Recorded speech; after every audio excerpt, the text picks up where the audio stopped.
मेरे भाई की शादी हुई तो मम्मी रात को उठ उठकर भाई के कमरे की तरफ जाती। दरवाजे से बने हुए छोटे से छेद में से उनके कमरे में झांकती और फिर कानों से हाथ लगाते हुए वापस आती। मुझे मम्मी की इस हरकत पर बहुत गुस्सा आता। कौन माँ ऐसे अपने बहू बेटे के कमरे में भला झांकती है। जब मैं अपनी मम्मी को इस हरकत से रोकती और पूछती, आपका क्या जरूरत पड़ी है इस तरह भाई के कमरे में झांकने की, तब मम्मी की आंखों में आंसू निकल आते और वह अपने कांपते हुए हाथों को उठाकर कहती कि भगवान मेरे बेटे को माफ कर देना, ऐसा नहीं है। फिर मम्मी कहती कि देखना, मेरी बहू पर भगवान का श्राप होगा। मैं मम्मी की बात सुनकर मम्मी से पूछती, बताइए आखिर बात क्या है। तब मम्मी मुझे कुछ ना बताती और फिर उस दिन से मेरी माँ हर वक्त मुझे अपने साथ रखती, भाभी के पास भी नहीं जाने देती। अचानक से मेरी मम्मी की तबीयत खराब होने लगी और उन्हें मेरी शादी की फिक्र सताने लगी, लेकिन वक्त ने उन्हें इतना मौका नहीं दिया। लेकिन मरने से पहले वह मुझे वसीयत करके मरी, अपनी भाभी से दूर रहना और रात को अपना कमरा अंदर से लॉक करके सोना और भाभी को अंदर आने मत देना। मैं ऐसा ही करती थी। अभी मम्मी की मृत्यु हुए कुछ ही दिन हुए थे जब एक दिन भाभी अपने कमरे में दर्द से चिल्लाने लगी। मैं गलती से दरवाजा खोलकर भाभी के कमरे में चली गई, लेकिन मेरे पैरों तले से जमीन निकल गई जब भाभी ने दरवाजा बंद करके मुझे, मेरा नाम मधु है, मैं गुजरात की रहने वाली हूँ। हम दो भाई बहन थे। मेरे पापा पुलिस में सिपाही थे। कहते हैं कि पुलिस वाले अच्छे नहीं होते, वह रिश्वत लेते हैं। मगर ऐसी बातें करने वाले क्यों नहीं सोचते कि ऐसा कौन सा डिपार्टमेंट है जिसमें करप्शन नहीं होता और सब इंसान एक जैसे नहीं होते। कुछ लोगों के बुरे काम करने की वजह से हम इल्जाम सभी लोगों पर लगा बैठते हैं। जहाँ बुरे लोग होंगे वहाँ अच्छे भी होंगे। मेरे पापा भी उन अच्छे लोगों में से एक थे। हर बेटी के लिए उसका बाप एक हीरो होता है। मेरे लिए मेरे पापा तो सुपर हीरो थे। मेरे पापा ने अपनी ईमानदारी की मिसाल कायम की थी। तब पुलिस वाले एक जैसे नहीं होते। मेरी मम्मी बताती थी कि जब उनकी शादी हुई तो उनकी उम्र 18 साल थी और मेरे पापा की उम्र 24 साल थी। मेरे पापा शादी से पहले बेरोजगार थे, नौकरी ढूंढने की कोशिश कर रहे थे। मगर जहाँ भी नौकरी के लिए जाते वह यही कहते कि पहले तुम हमारा ख्याल करो, फिर हम भी तुम्हारे लिए कुछ करेंगे। और पापा ये कहकर उठ जाते कि भगवान की कृपा से ना मेरे माँ बाप ने कभी मुझे अशुद्ध खिलाया है और ना ही मैं अपनी औलाद को अशुद्ध खिलाऊंगा, इसलिए आप अपनी नौकरी अपने पास रखें। भगवान मुझे हमेशा शुद्ध कमाई कमाने के लिए तैयार करे। तब वहाँ इंटरव्यू लेने वाला आदमी हंसने लगा और पापा से उसने कहा कि इस दौर में शुद्ध कमाना आसान काम नहीं है। जहाँ भी चले जाओ रिश्वत के बगैर तुम्हें सरकारी नौकरी नहीं मिल सकती। पापा ने कहा, मैं जो भी काम करूँगा बिना रिश्वत दिए करूँगा और अगर नौकरी ना मिली तो मेरी किस्मत, मगर मैं आप जैसे लोगों की जेब भरने के लिए कभी भी तैयार नहीं होऊंगा। पापा घर आ गए। कुछ दिन ऐसे ही बीत गए। फिर एक दिन मम्मी ने कहा, आप परेशान न हो, भगवान सब कुछ अच्छा करेगा। जो लक्ष्मी हमें नसीब में होगी वह हमें मिलकर रहेगी। पापा ने कहा, जहाँ भी जाता हूँ सबसे पहले रिश्वत के नाम पर मिठाई मांगी जाती है। काबिलियत कोई भी नहीं देखता, मगर मैंने सोच लिया है जो भी नौकरी मिले मैं अपने भगवान को अर्पण कर अपने फर्ज को पूरी ईमानदारी के साथ निभाऊंगा। जो लोग ये कहकर मुझे अपने ऑफिस से निकाल देते हैं कि तुम्हारे जैसा आदमी कभी नौकरी कर ही नहीं सकता, उनको बताऊंगा कि भगवान की कृपा से दुनिया में अभी भी ऐसे लोग हैं जो रिश्वत लिए बिना ही नौकरी करते हैं। और पापा ने इसी तरह कोशिश जारी रखी। एक दिन मैं घर लौट रहे थे जब रास्ते में दो लोग एक आदमी को घेर कर खड़े थे और पैसे वगैरह छीन रहे थे। सब उनके आसपास से गुजर रहे थे, मगर किसी ने भी उस आदमी की मदद नहीं की। तब मेरे पापा ने बड़ी होशियारी से उन दोनों चोरों के पीछे उन पर किसी चीज से उनके सर पर वार किया। सब इतना अचानक हुआ था कि वह दोनों चोर समझ नहीं सके और सर पकड़कर गिर गए थे। तब वह आदमी जिसको लूट रहे थे उसने अपनी गाड़ी से मोबाइल उठाकर पुलिस को कॉल कर दी। कुछ देर में पुलिस पहुंच गई और उन दोनों चोरों को हिरासत में ले लिया। तब उसी आदमी ने मेरा धन्यवाद करते हुए कहा, इतने लोग यहाँ से गुजरे थे लेकिन मेरी मदद किसी ने भी नहीं की थी। आपने खुद को खतरे में डालकर मेरी मदद की। जब तक तुम्हारे जैसे लोग इस दुनिया में हैं, भगवान की उन पर कृपा होगी। किसी का कोई कुछ नहीं बिगाड़ सकता।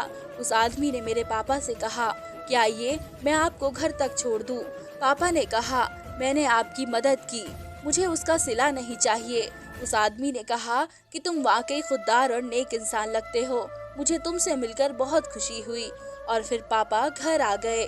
कुछ दिनों बाद पापा को फिर इंटरव्यू के लिए बुलाया गया था और जब पापा का नंबर आया तो वही आदमी पुलिस यूनिफॉर्म पहनकर कुर्सी पर बैठा था। जब उसने पापा को देखा तो वह हैरान हो गया और कहा, देख लो इसको, कहते हैं किस्मत। मैं जानता हूँ कि तुम एक खुददार आदमी हो। अगर मैं तुम्हें ये नौकरी दे दूं तो तुम समझोगे कि मैंने तुम्हारे ऊपर एहसान के बदले में ये नौकरी दी है। पापा ने कहा कि भूलने के लिए करनी चाहिए, क्योंकि जो पुण्य को याद रखते हैं उनके अंदर ये ख्वाहिश पैदा होने लगती है। पापा ने कहा कि पुण्य के लिए मदद करनी चाहिए, क्योंकि जो पुण्य को याद रखते हैं उनके अंदर ये ख्वाहिश पैदा होने लगती है कि वह दूसरों को अपना एहसानमंद समझते हैं। अगर मैं उस नौकरी के लिए चुना गया हूँ तो ठीक है, वरना मुझे इजाजत दीजिए। तब उस पुलिस वाले आदमी ने कहा कि ठीक है, अगर तुम चुने गए हो तो तुम्हें महकने वाले कॉल करके बताएंगे। उसके बाद पापा घर आ गए और 1 महीने बाद पापा को लेटर मिला और पुलिस में नौकरी मिल गई।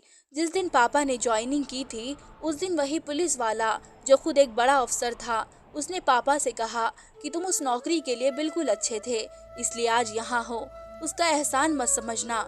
उस दिन मेरे पापा बहुत खुश थे और वक्त यूं ही बीतने लगा।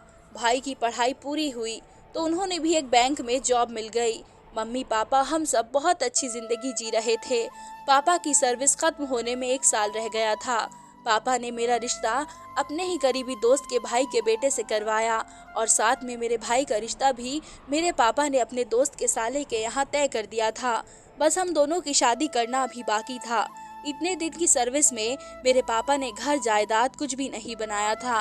पापा के पास जो मोटरसाइकिल थी वह भी नौकरी से पहले की थी। पापा कहते थे कि जितनी मेरी तनख्वाह है उसे खाने को 2 वक्त की रोटी मिलती रहे, वह भी अच्छी बात समझनी चाहिए।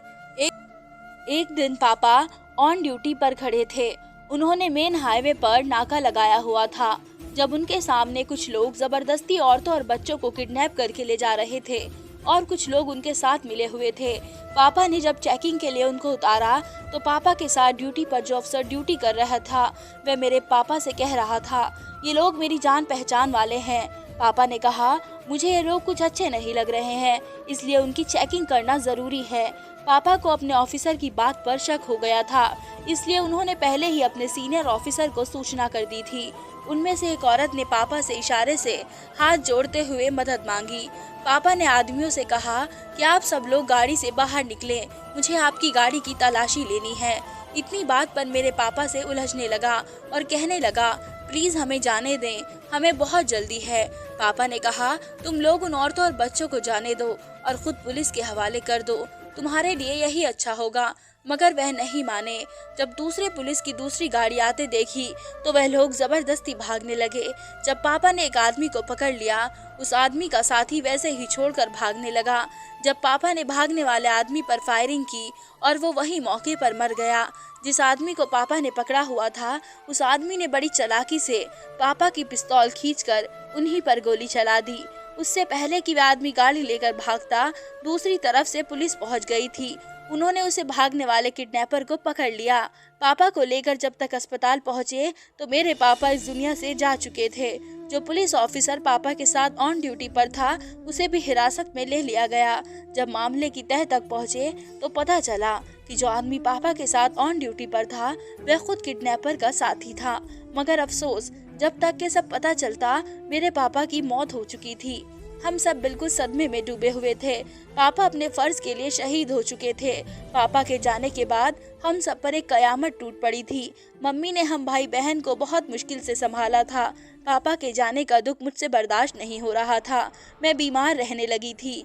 मम्मी और भाई मुझे बहुत समझाते कि ये दुनिया है, सबने एक दिन चले जाना है, तुम खुद को संभालो, बस थोड़ा सा खा लो। देखो ना, तुम्हारी वजह से मैंने और मम्मी ने भी खाना नहीं खाया है। मगर मुझे कुछ होश नहीं था। भाई रोते हुए कमरे से निकल गया।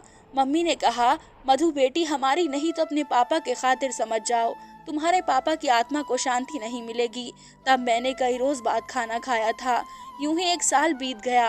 पापा के खातिर समझ जाओ, तुम्हारे पापा की आत्मा को शांति नहीं मिलेगी। तब मैंने कई रोज बाद खाना खाया। 1 साल बीत चुका था। एक दिन मम्मी ने कहा कि तुम्हारा भाई कुछ परेशान सा है, तुम पूछो तो वह तुमसे कोई बात नहीं छुपाता। भाई घर आए तो सीधे कमरे में चले गए। कुछ देर बाद मम्मी ने कहा, जाओ अपने भाई से कहो खाना खा ले। मैं भाई के कमरे में गई और भाई से कहा कि मम्मी आपको बुला रही है। भाई ने कहा, मुझे भूख नहीं है, तुम खाना खा लो। मैंने कहा, भाई क्या बात है, कोई परेशानी है तो मुझे बताइए। भाई ने कहा, कुछ नहीं, बस थक गया हूँ, आराम करूँगा। और उस दिन पहली दफ़ा भाई ने मुझसे झूठ बोला था। कुछ तो ज़रूर था, लेकिन भाई बता नहीं रहे थे। काफ़ी दिनों से मम्मी की तबीयत खराब रहने लगी थी। भाई बैंक जा रहे थे। मैंने कहा कि भाई मम्मी कुछ तबीयत ठीक नहीं है, आप डॉक्टर को दिखा दे। भाई ने कहा, मुझे पहले ही देर हो चुकी है, फिर किसी दिन डॉक्टर को दिखा दूंगा। तुम मम्मी को कोई मेडिसिन खिला दो, मेडिसिन खाने से मम्मी की तबीयत अच्छी हो जाएगी। भाई के जाने के बाद मैं हैरान हो गई कि पता नहीं उनको क्या हो गया है। भाई पहले तो ऐसी बात नहीं करते थे, तब जब भी बात करो तो उखड़े उखड़े से जवाब देते हैं। फिर एक दिन भाई को कहीं दावत पर जाना था। मुझे कहा, मेरे नए वाले कपड़े प्रेस कर देना, लेकिन मुझे याद नहीं रहा। फिर बाकी कामों में बिजी हो गई थी। जब भाई घर आए और कहा कि मधु कपड़े मेरे कमरे में रख दो, तब मैं किचन में थी। मुझे आवाज़ सुनाई नहीं दी और भाई ने जब बाहर आकर देखा तो कपड़े नहीं रखे थे। मैं खाना बना रही थी। जब भाई इतने गुस्से में आकर बोला, पागल हो गई हो क्या तुम, आवाज़ सुनाई नहीं देती, कम से कम आवाज़ दे रहा हूँ, मेरे कपड़े कहाँ हैं। मैंने कहा, भाई ये तो मुझे याद नहीं रहा, प्रेस करना भूल गई हूँ। भाई ने कहा, बाकी सब याद है, तुम्हें क्या बना रही हो, क्या खा रही हो, ये सब तुम्हें बहुत याद रहता है, जो मैं कहता हूँ उसे तुम भूल जाती हो। मैंने भाई से कहा, कसम से मुझे याद नहीं रहा, आप जानते हैं पहले कभी ऐसा नहीं हुआ है। भाई बड़े गुस्से में बोलते हुए घर से बाहर निकल गए। मैंने मम्मी से कहा, भाई को क्या हुआ है, क्योंकि वे इतना गुस्सा कभी नहीं करते थे। मम्मी ने कहा, कुछ नहीं, वैसे ही अपने काम की वजह से परेशान होगा, तुम टेंशन ना लो, घर आएगा तो मैं खुद बात करूंगी। पापा के जाने के बाद घर में बहुत अजीब सा माहौल हो गया था। भाई बात बात पर मुझसे और मम्मी से उलझ पड़ता था। हालांकि पहले तो भाई ऐसे नहीं थे। हमारी छोटी सी तकलीफ में भी भाई काम छोड़कर आ जाता था। मम्मी बीमार थी, बुखार में सुलग रही थी, मगर भाई को परवाह नहीं थी। ना जाने किसकी नज़र लग गई थी हमारे घर को। मैं खुद मम्मी को लेकर डॉक्टर के पास गई। मैंने भाई को कॉल की और मम्मी की तबीयत को बताया कि डॉक्टर के पास लेकर आई हूँ, आप आ जाओ। तो भाई कहने लगे, मैं बिज़ी हूँ, तुम मम्मी को लेकर घर चली जाओ। भाई से बात करते वक्त मुझे किसी और की भी आवाज़ आ रही थी, जिसे पहचानने में मुझे ज़रा भी देर नहीं लगी थी। वह आवाज़ मेरी बुआ की थी। बुआ वहाँ क्या कर रही थी? भाई ने मुझसे झूठ क्यों बोला? भाई तो जानते थे कि बुआ ने हमारे साथ क्या कुछ नहीं किया था। वह तो हमें अच्छा ही नहीं समझती थी। पापा के जाने के बाद भी कभी आकर हमारा हालचाल नहीं लिया, बल्कि एक रोज़ हमारे घर आकर बुआ ने मम्मी से 3 लाख रुपए मांगे थे। मम्मी ने कहा कि इतने पैसे हमारे पास कहाँ से आए? तो बुआ कहने लगी, क्यों, तुम्हारे पति पुलिस में थे, उनको तो काफ़ी पैसे मिले होंगे, और पुलिस वालों को तो ऊपर की कमाई भी बहुत आ जाती है।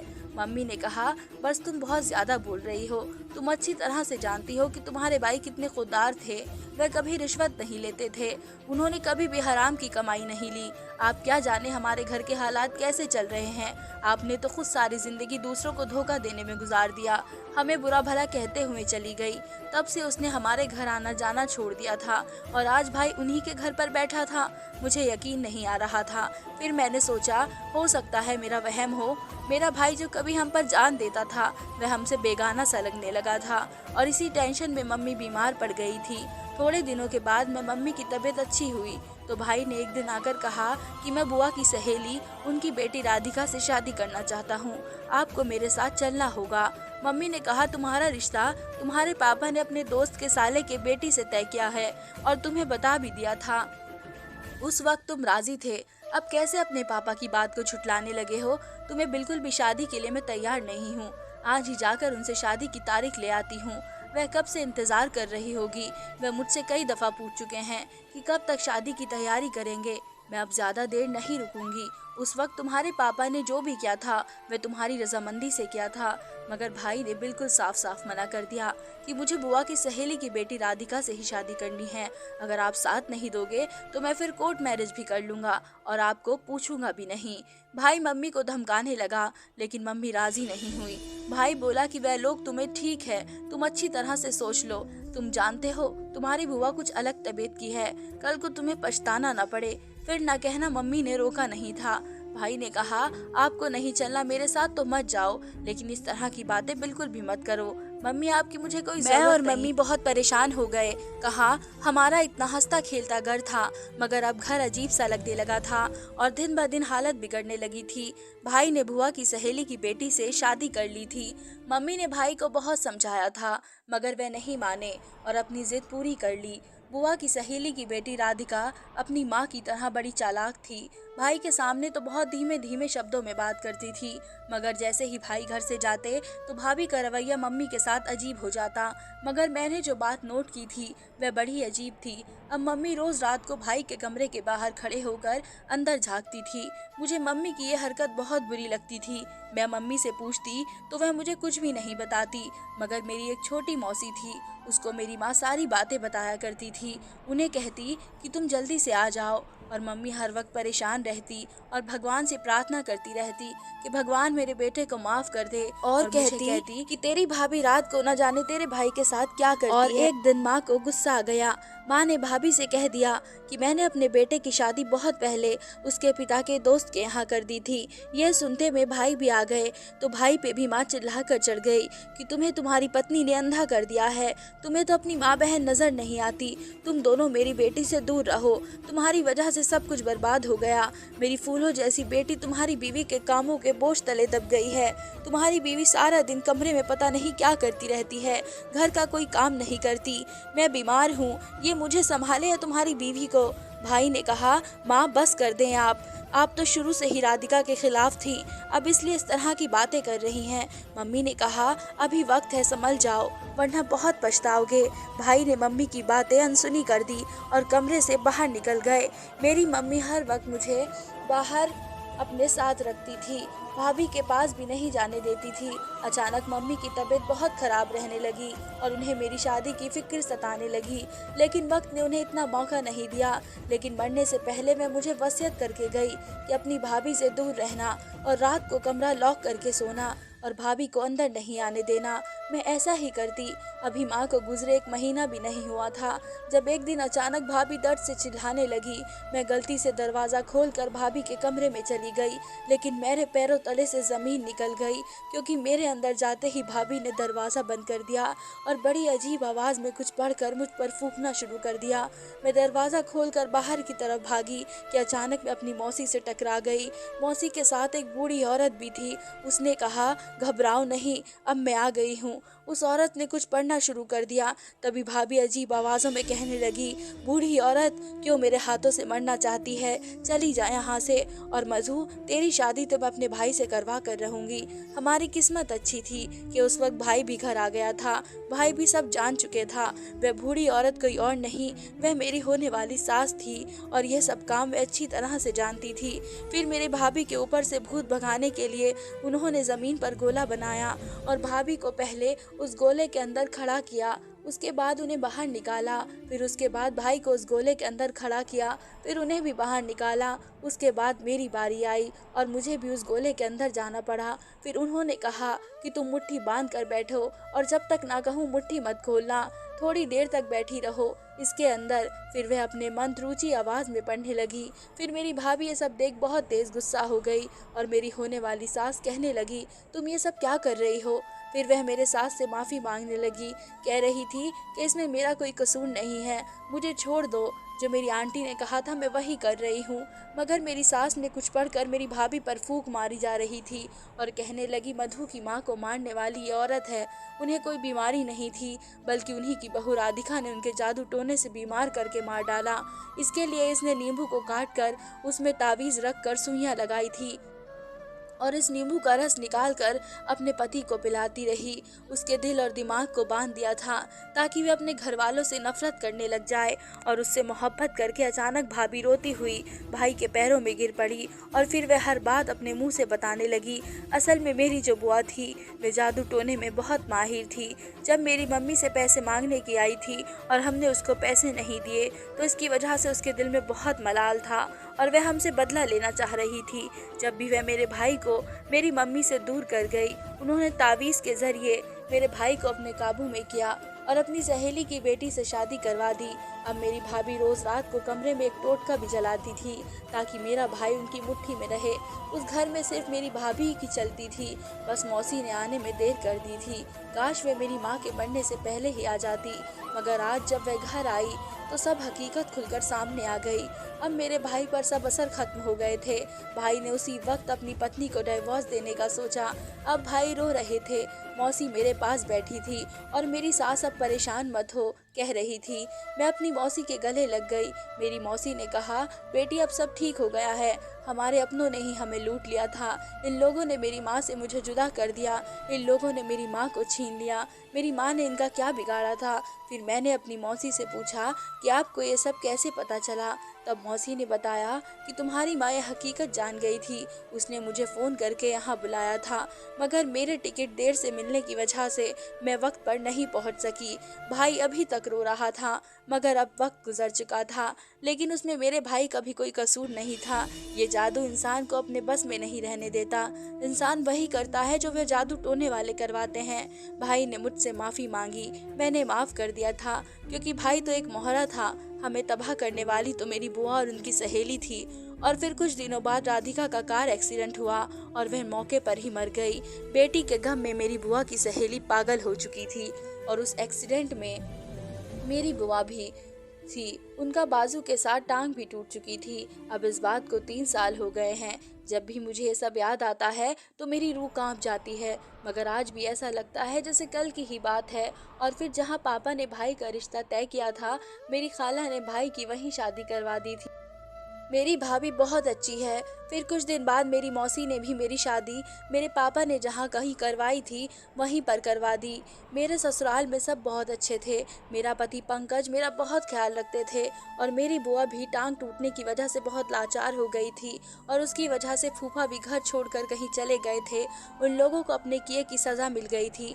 आखिर में बस इतना ही कहूँगी कि इंसान ऐसे गलत काम करते हुए ये क्यों भूल जाते हैं कि वह जो कर रहे हैं वह पलट कर उन्हीं की तरफ भी आ सकता है और फिर उसे ऐसा नहीं करना चाहिए था। तो दोस्तों, कैसी लगी आपको मेरी ये कहानी? आप मुझे कमेंट में ज़रूर बताएं। धन्यवाद।